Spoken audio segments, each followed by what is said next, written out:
What are you laughing about? Photo on the side. No, video. We can't Photoshop that later to show the video. No. That's right.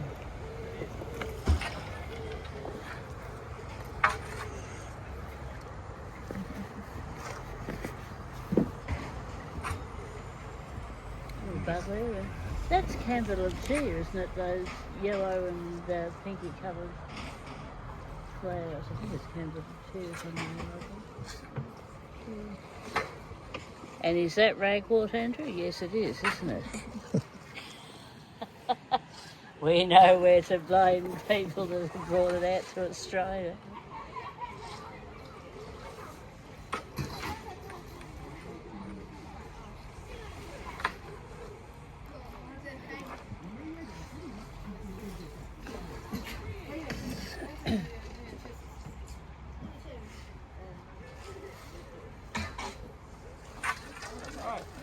Good morning, everyone.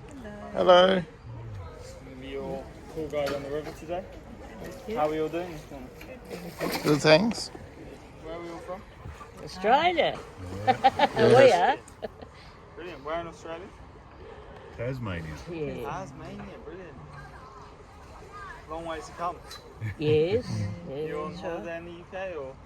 Yes, yeah. Come to visit family. Oh, visit family. Yeah. The two in front of us. Very good. So you guys more from the UK then? Or? Yeah, we're Cambridge. Lovely. You've Yeah. been here for a few years, haven't you? Yep. You did Almost- originally almost come from home. Tassie, but That's right, yeah. We've still got plenty of Tassie in us. yeah.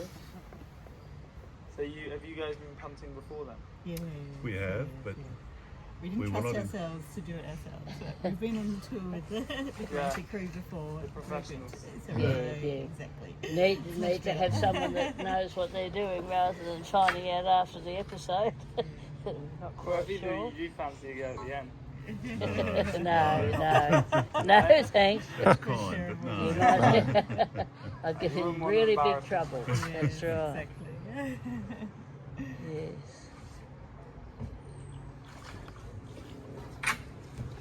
Okay, well, we're going to see 8 colleges at the University of Cambridge on our tour today. As a whole, the university is comprised of some 31 colleges. Colleges are where students live, eat, sleep, and often do most of their work, and many of their friends.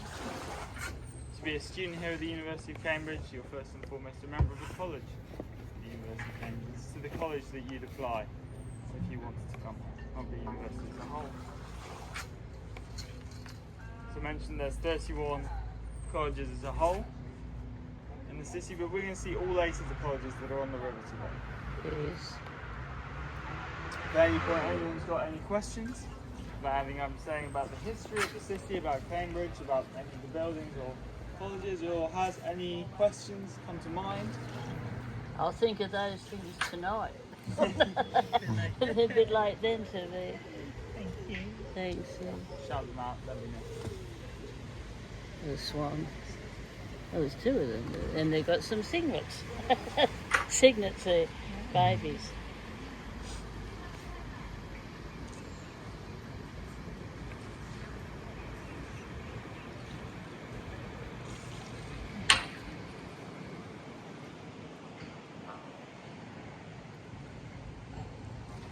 Signal season on the camp today. Yes. Yeah. Now, you might know that all swans in the country here are considered the property of the king or queen, the English monarch at the time. Yes. With the that's right. exception of the swans here on the River Cam, which were gifted to the fellows, that is the academics of some of the colleges on the river. And that means that the swans here in Cambridge are the only swans in the country that can be legally eaten. Oh, yeah. Indeed, they still are today. Some of the colleges, Johns and Kings, still have formals in which swans are eaten. And there's our Hereford cattle over there, Andrew. Are they the ones you were saying about, Kathy, that have come in to eat the grass? Park, they have the cattle coming in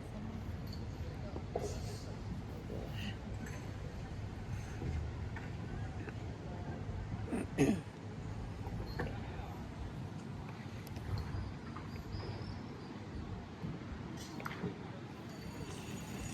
the canalways here, have they been constructed, or were they originally a river, or what were they? Yeah. It's got locks on it, controls.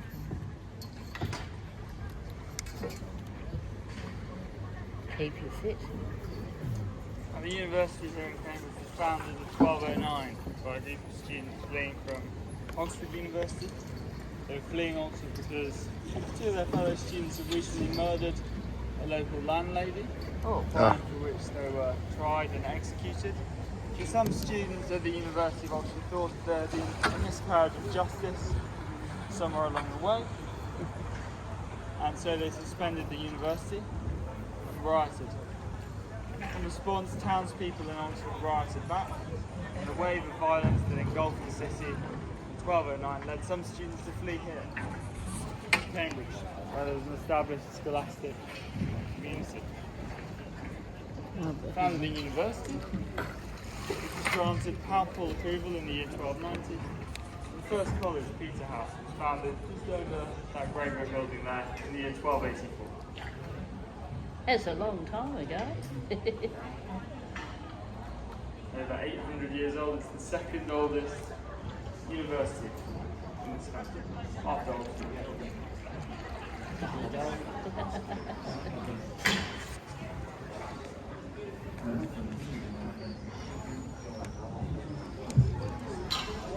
And this is Queen's College. Queen's College is the first college we're going to talk about today. It was founded in the year 1448 by not one but two queens, Margaret Woodville and Elizabeth Woodville. And this red brick building on my right here is the oldest building on the River Cam. It was constructed in the 1460s and it currently acts as the President's Lodge, where the ceremonial master of Queen's College lives. And this bridge we're going under here is the mathematical bridge. It's one of the most famous bridges. Also mistakenly ascribed to having been built. There's a lot of myths and lies told about the mathematical bridge behind it. People say that Isaac Newton designed it, which just isn't true. It was built 20 years after Newton's death by a local man, a carpenter called James Essex. And the version behind me was actually built in the 1970s, although along the original plans of the original. Yeah. Here come the ducks.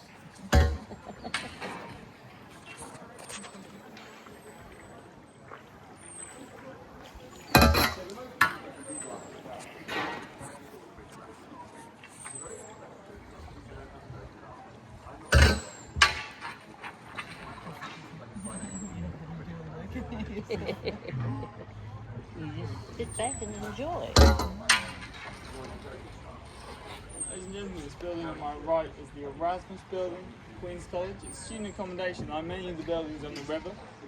That's because students here are required to live in college for all 3 years of their undergraduate study at least. And that means there's an awful lot of student accommodation. This building, the Erasmus building, was built in the year 1959. And its claim to fame is it was voted the ugliest building in Cambridge by students here and townspeople. And the lack of aesthetic appeal is perhaps explained by the fact that it was designed by Sir Basil Spence. He was the architect that redesigned Coventry Cathedral, but more importantly, he was an alumni of Oxford University, the rival university. He intended its design to mimic the college gardens opposite, so the building is meant to look like the trees. Although, quite hard to imagine. Yeah.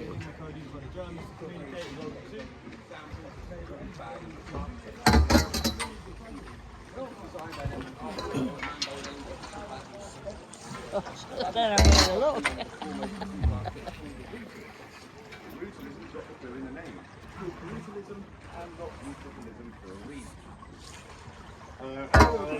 Which is centering the grounds. The second college we're going to talk about then is King's College. It was founded in the year 1441 by King Henry VI. That's a place to send students from the school that he'd established the year before. He'd established a school called Eton. Eton is to this day a very posh private school located in Windsor. And indeed until 1873, the only students who could come here were from Eton. Indeed, students here in the late 19th century weren't required to sit their exams at the end of their degree. That's because their education was considered so exemplary that it would be rude to ask them to prove themselves in the examination. Nobody in this country's never heard of it, apart from people doing my job and everyone in China. The thing is, there's lots of people in China. There's about 1.4 billion people in China. There's a big gap there. Go for it. About 1.4 billion people in China. Now this is perhaps the most famous building in all of Cambridge. This is King's College Chapel. It was built between 1446 and 1515. Construction took so long because it was interrupted by the Wars of the Roses, a dynastic struggle for the throne of England that took place in the mid to late 15th century. What does the red It thing was ended by the Tudor dynasty video at the Battle of recording. Bosworth in the year Don't 1485, tell which them is it why goes again. No. the It chapel stops recording. is decorated resplendently in the Tudor rose motif, which combines the red rose of Lancaster with the white rose of York. It's considered the finest example of perpendicular Gothic architecture anywhere in the world, and its roof is supported by a spectacular fan-vaulted ceiling. This is the second largest chapel in the world, but unlike other buildings of this size built in the same period, it's not supported by a scissor arch. That's an arch which would cross over in the middle of the void there to support the roof, but by fan vaulting, so the columns at the sides splay at the top, like a held out hand to support the ceiling. And that window there, the west window, it's Flemish, dates from the late 15th century. It's the largest and fine example of Flemish stained glass from that period anywhere in the world, which is why during the Second World War, to protect it from the threat of German bombing, they took the whole window apart Gee. and buried it under the lawn on my right. Is that still videoing? I can't work Yeah. out. How do I stop it? Press it. No, stop the red.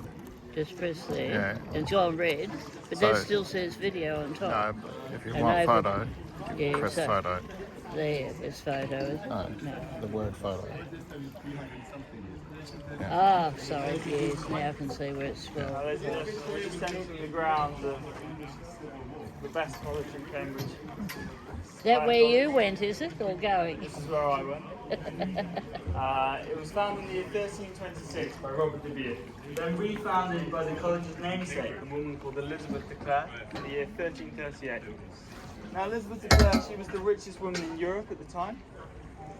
She was the granddaughter of King Edward III, but she gained her money from a rather unusual source. She'd been widowed not once, not twice, But three twice. times by the age of 27. Gee. She was known as the Black Widow of Europe to her contemporaries. And after her third husband died an unexpected death, she took a vow of chastity and founded this college here, Clare College.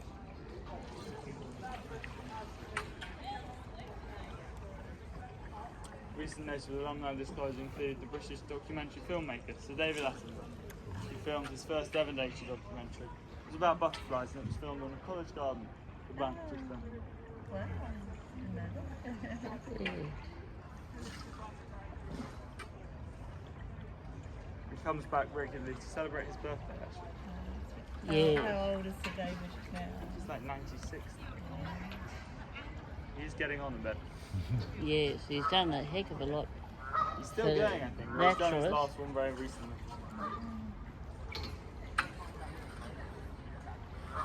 Very impressive. He's also apparently the reason tennis balls are the colour that they are. Ah, He was a BBC producer during the 1960s. When they first aired Wimbledon in colour, they found that the traditional white balls didn't show very well on the screen. So they trialled a number of colours and he chose, as the producer, phosphorescent green. be noted there. This bridge we've gone under, this is Gout Hostel Bridge. It's one of the only public bridges in this section of the River Cam, known as the Backs. It's because all the other bridges they're owned by the colleges, and as such are only really accessible to members of that college, not even members of the university as a whole can access many of these private bridges.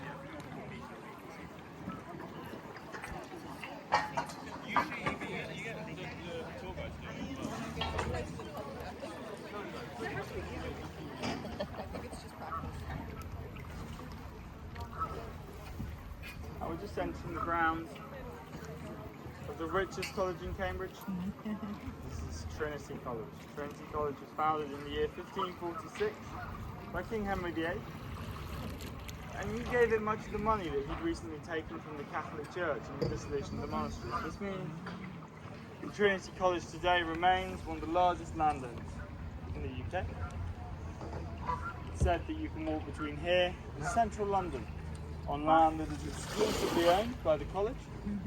They also own the O2 Arena and Port of Felixstowe.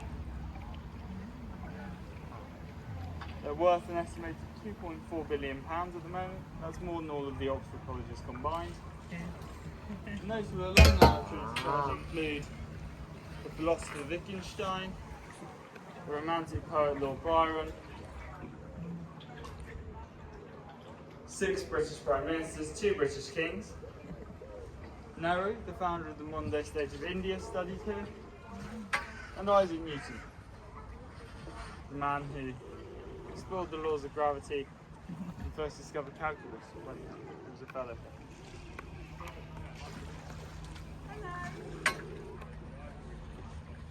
Now, this building here is perhaps the most famous building in Trinity College.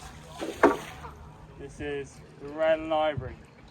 It was designed and built by Sir Christopher Wren in 1676. The same man who built St Paul's Cathedral in London. It's a very interesting library for 2 reasons. First, it's a library that has none of its collection of books and early modern ephemera on its ground floor. That's because the river here, the River Cam, is very liable to flooding.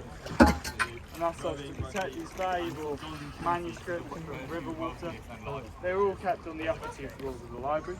It also contains... I do apologise profusely. Sorry everybody to screw your day up. Thank you. Bye. It also contains those massive windows, very large for the time, to bring lots of light into the library so students could read without the need of candlelight, which was thought to be the central risk to Parliament. He of course was charged with rebuilding much of London after the Great Fire. He knew very much the risk of overturning campus.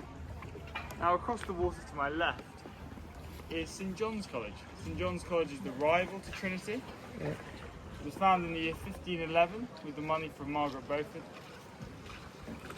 And these 2 colleges are rivals because King Henry VIII, who founded Trinity on the right bank, had the master of St John's on the left executed in the 1530s for heresy.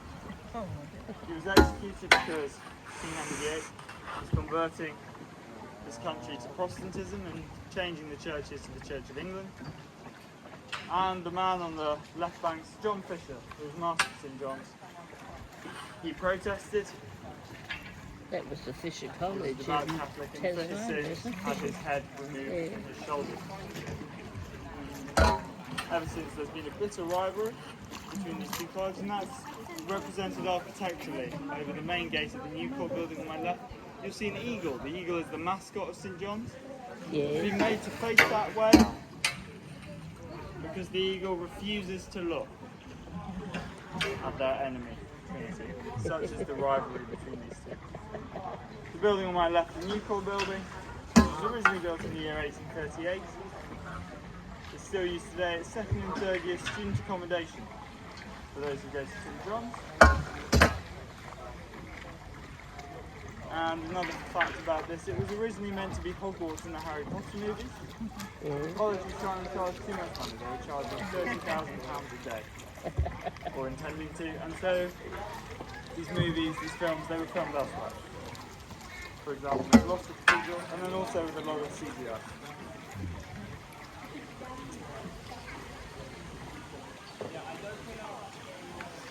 this bridge here has a lot of names. Kitchen Bridge or Wren Bridge. But it's mostly known as Kitchen Bridge, and that's because it takes students from their accommodation on the left and my left. There are college's kitchens, which are on the right back of the wall.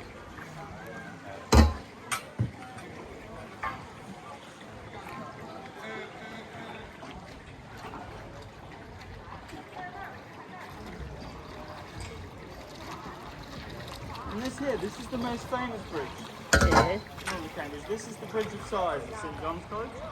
It was originally called the New Bridge when it was built in the year 1841.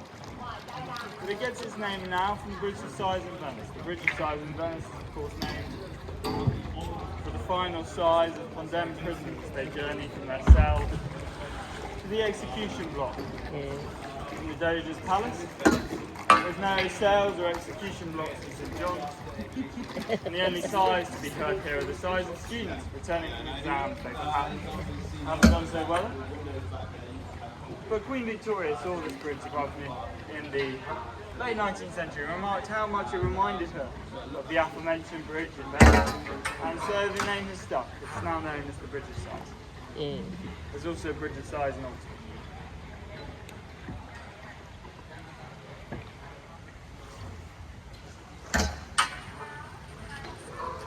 Don't know where to look. No, I don't know. They're some of the cheapest student rooms in the city. It's because of the noise pollution caused by people like me. Punting up and down the river all day.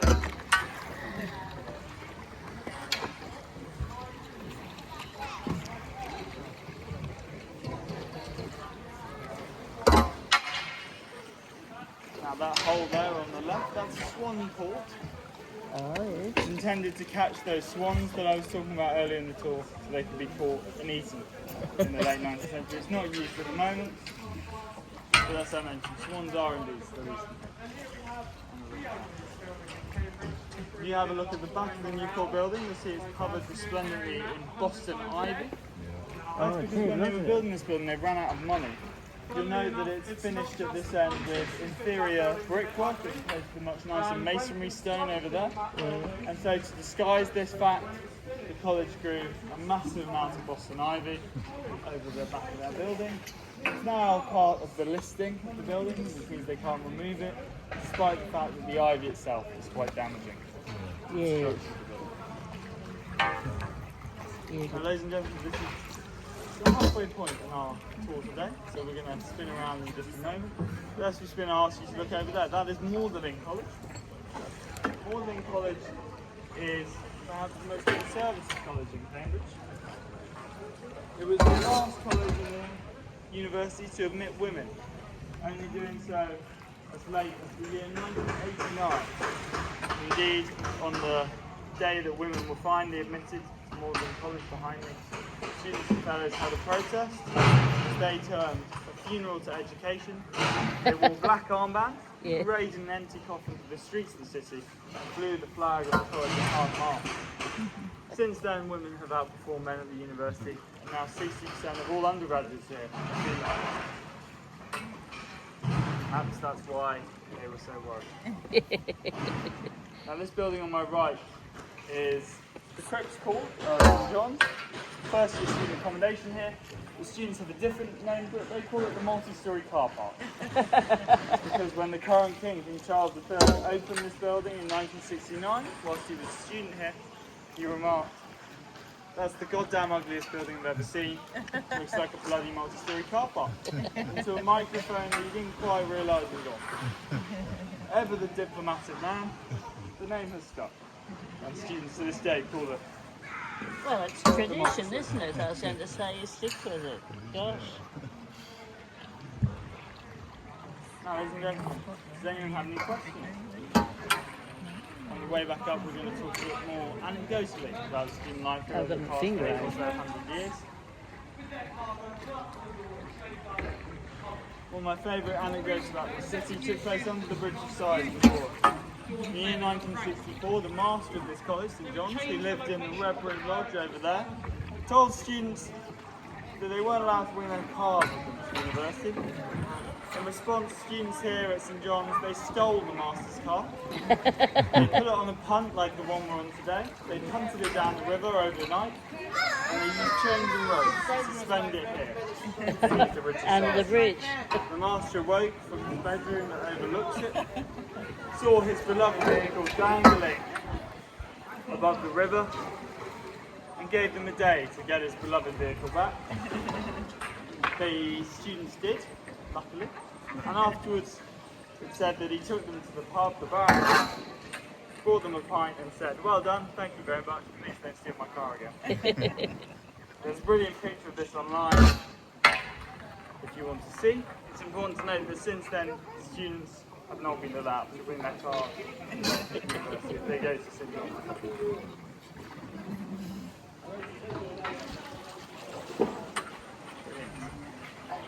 Don't put your finger over the lens, Margaret. I was wondering what the pinky colours.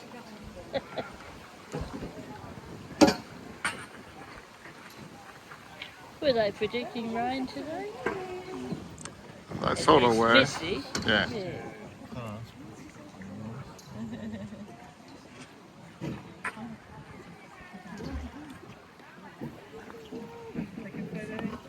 Now the River Cam here is very liable to flooding, as I've mentioned, and as such, college libraries stand often on the first floor, not the ground floor of their buildings.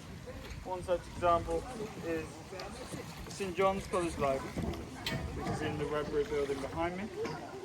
And it contains a rather brilliant book. It contains a 17th century English book of human anatomy.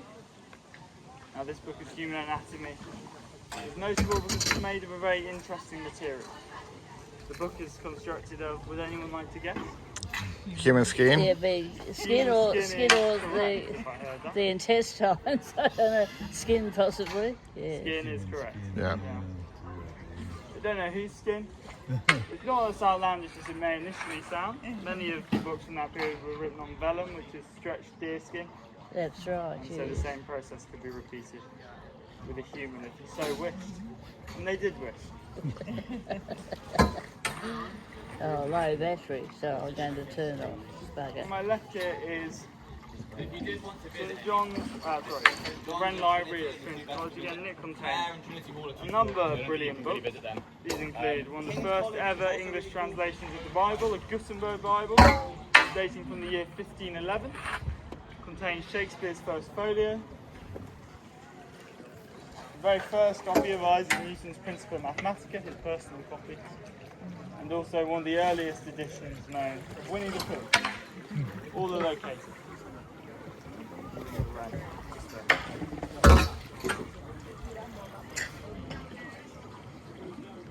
I didn't think to look at the to see how much charge was on it before we left. Yeah, it's the last thing I was thinking of.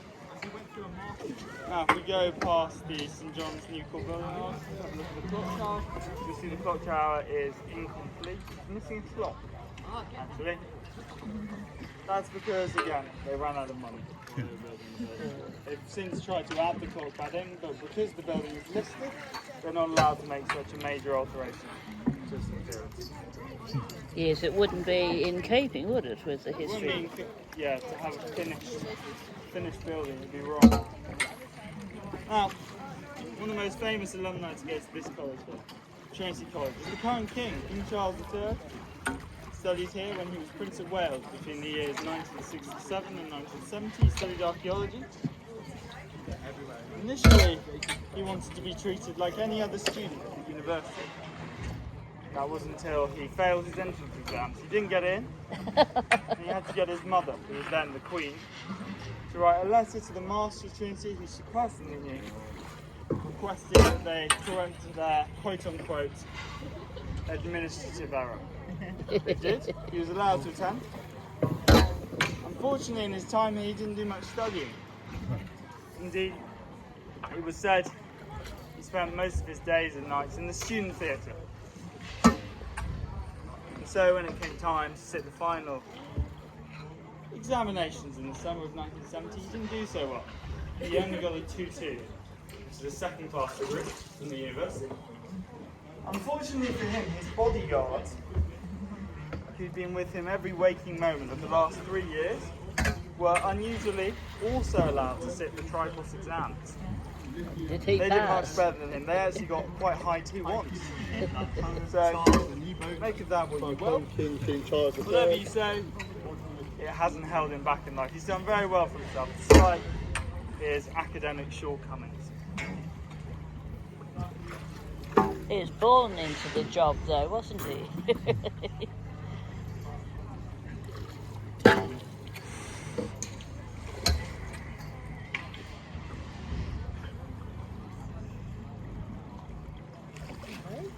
This red brick building we're coming up to on my left is the Jerwood Library of Trinity Hall College. Trinity Hall College is nearly 200 years old in Trinity. It was founded in the 1350s actually by the Bishop of Norwich to provide a new place of training for clergymen. The Bishop of Norwich was trying to train a new generation of clergymen because their ranks have been decimated by the Black Death. The plague will kill between a third and 40% of Europe's population. Between Bundy, eh? Nearly. mid and end of the His dad completed the designs. recent noting alumni at the college on my left includes Stephen Hawking, the astrophysicist. Mathematician. To do with Hawking radiation has been pivotal in the study of black holes ever since. That view is the one on our wall. The picture is that bridge.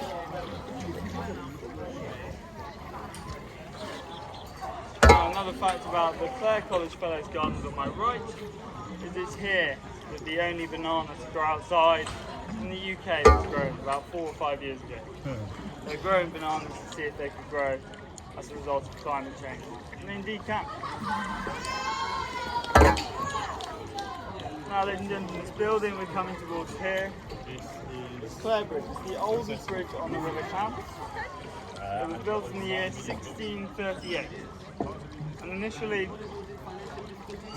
the man who was contracted to build it was to be paid 65 English pounds for doing so. But as you'll see, these 3 arches are meant to be the same size, and in fact, they're not. And that arch on the right is particularly poorly constructed. It's wonky and not very structurally sound. And this middle arch, you'll notice we go through, is actually sagging quite substantially in the middle. Yeah, you can see it. Because of this, he wasn't paid the £65. The college accused him of drinking on the job. That's why there was the the. building and surveying this bridge. And so they gave him 15 pence of all he owed. As a result, he stole a segment of the bridge and said, "I'll give this back to you when you pay me in full." He took a wedge out of the decorative orb, the second-most one there. Yeah, I see. He said, "I'll give this back to you when you pay me in full," and as you can tell, It hasn't been he never paid. did pay. Never finalised that case. It's the oldest bridge because all the other bridges on the river were destroyed by a man called Oliver Cromwell during the English Civil War. He turned Cambridge, the city, into a base for the parliamentarians even. That was the anti-royalist forces. And initially he was a Puritan, and initially he wanted to completely destroy, eradicate King's College Chapel. That's because it represented all of the ostentatious trappings of Catholicism that he so resented. It was spared because he was using that building, or convinced to use that building, as a stable for his forces. And so he kept Clare Bridge as well, to provide easy access.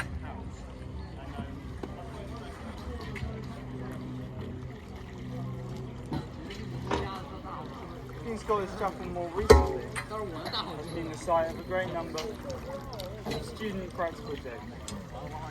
These include, a few years ago, a secret group of students, a society called the Night Climbers, clambered up the left spire there. They placed a Santa Claus hat on top. They then waited into January whilst the college got planning permission and erected some scaffolding to bring the offending festive hat down. A day before the scaffolding was able to reach this hat, climbers went up again and they moved the hat to the right tower. They got it down a few days later as a gesture of goodwill, but there's a brilliant news article online, I think it's BBC News maybe, with a very perplexed looking porter on his watch it happened. He must have been asleep on the job, I think. He I wasn't. think so.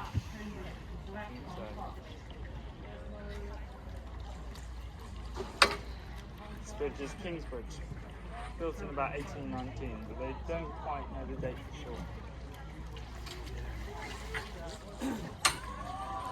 It's very famous in China.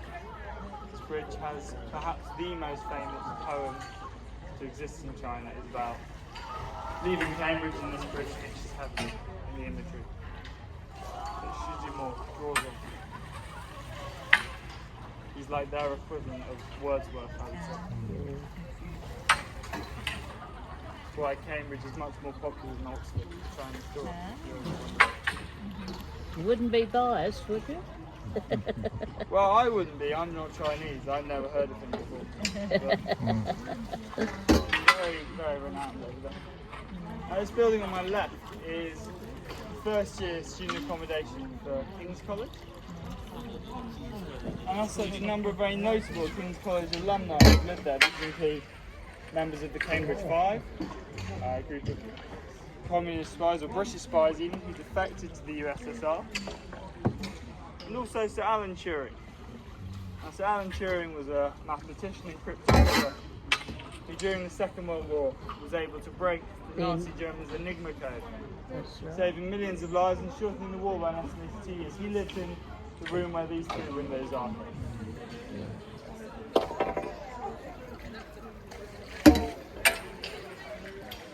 Normally, I mean, I've taken them down because it's the holidays, and so the students have gone home and they use these buildings for other purposes. Normally it's B&B or summer school accommodation. Normally there's a few flags, pride flags flying out of those windows, and they commemorate Sir Alan Turing because he was homosexual at a time when that was illegal in this country, and so after the war ended, the state here tried to imprison him. Instead of going to prison, Sir Alan Turing committed suicide. He's since been pardoned, posthumously knighted, and he's honoured by being placed in a £50 British note. But those flags normally fly there, they honoured a more happy time than Alan Turing. Student and fellow here. And the Erasmus building on my left is named after one of Queen's College's most notable alumni. Erasmus studied here between 1511 and 1514.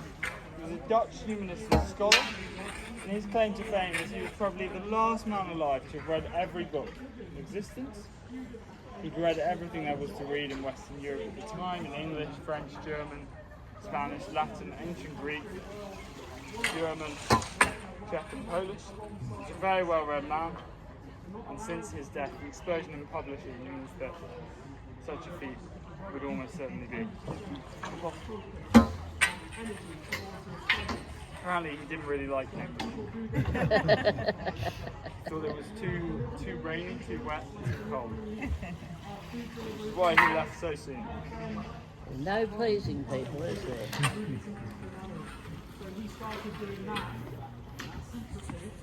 And these colleges, they've been very rich for a very long time. And as such, they've done their fair share of trying to avoid paying taxes. One such tax, the window tax, first instituted by King James I and VI. It was a particularly effective wealth tax, because only the richest could afford glass for their windows.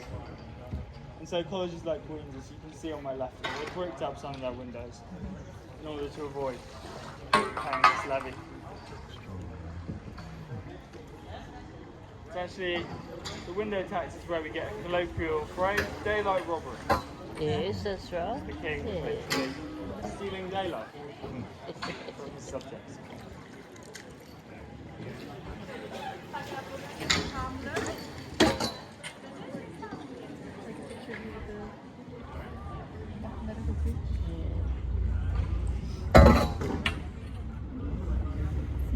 Smile. Smile, that's been, I've got my gap in my teeth, not very good.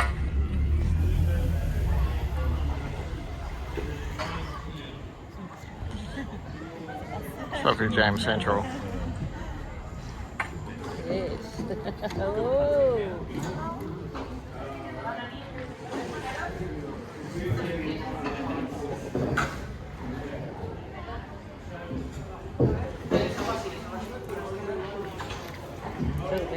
picture.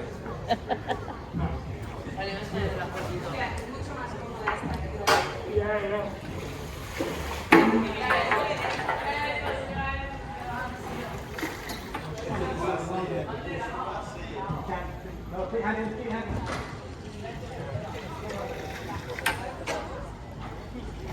Now, does anyone in the boat know the British rock band Pink Floyd? So Pink Floyd, they didn't go to university here, but they were local to me. They stayed here for most of their life, and they actually performed their first ever gig in the Ankles. Many of them moved up to a village about 1.5 2 miles upstream from here called Grantchester. It's a particularly beautiful village where Rupert Brooke and Sylvia Plath also mentioned their legends. It's called the Mill Pond. It's the site of a Norman mill, nearly 800 years. Crafts like this, punts, were used to bring grain from the surrounding countryside, which is often flooded, into Cambridge to mill itself. Indeed, the word punt comes from the Old English word punt, which means to push. Cool. Yeah, Which is what you do. Halt.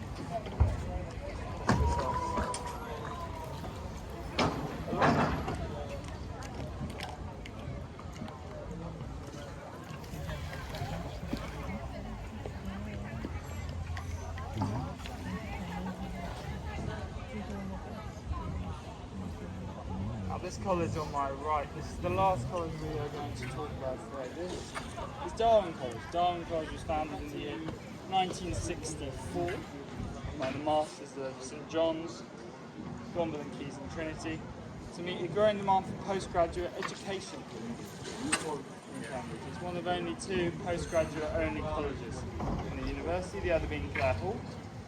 And it's named of course after Charles Darwin, a British scientist and naturalist who in 1859 posited his famous theory. He didn't go here, he was a man of Christ College, which is across town. But him and his family were also local, they were local coal merchants in fact. And they lived and worked in many of the buildings, these Victorian buildings, that now make up the college. That's why it bears his name. Now ladies and gentlemen, just coming to the final 5 or so minutes of our tour today. Feel free to shout out if anyone's got any questions. Do we have to pay the punter? Pardon? Do we have to pay the punter? Well, I think it's like any service industry job. We're paid okay. It's kind of alright, but we do. Yeah, we'll pay the boatman. That's it. Isn't that what the saying is? What's the saying? It's very, No, it's very, fun- very it's fun. nice. Need more than the time we've had here to see everything. Do you know what the name of the geese, the black and white geese? So those are Canadian geese actually. There's a Yeah. flock that's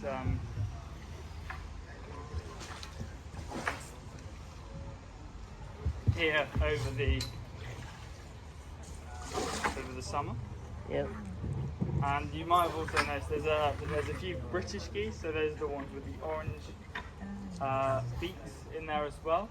And those British geese, they've been abandoned by their own flock and adopted by the Canadian geese. But yes, they're just normal Canadian geese, Yeah. which I've had to learn the name for in Chinese actually. really? Canada. Ooh.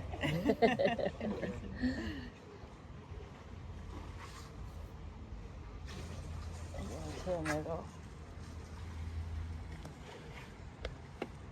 These days, the University of Cambridge is comprised of about 18,000 students. Makes it a relatively small university. And these students are spread relatively unevenly between the 31 colleges. Some colleges are much larger than others. They have nearly 1,000 students each, like Trinity and John's. Others are very small indeed, so Trinity Hall and Peterhouse, those are 2 of the smallest. They only have a handful, a couple of hundred students. All the colleges, they've got their own reputations, traditions. Trinity, for example, is particularly renowned for the sciences and for maths, partially owing to it boasting Isaac Newton amongst its alumni. St John's is known for being the sportiest college in the university. Others like King's or Clare, they're known for the humanities. And some here like Darwin, they're postgraduate only.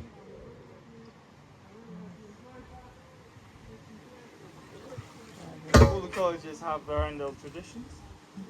I'll tell you one from Clare. Clare, for example, has a statue of its most famous alumni, Sir David Attenborough, in its Old Court building. And it's considered good luck before your final exams to go and rub the nose of this statue, which means, it's I think it's a bronze statue, means he's got a very shiny nose. He's in the know, isn't he? Really need their luck.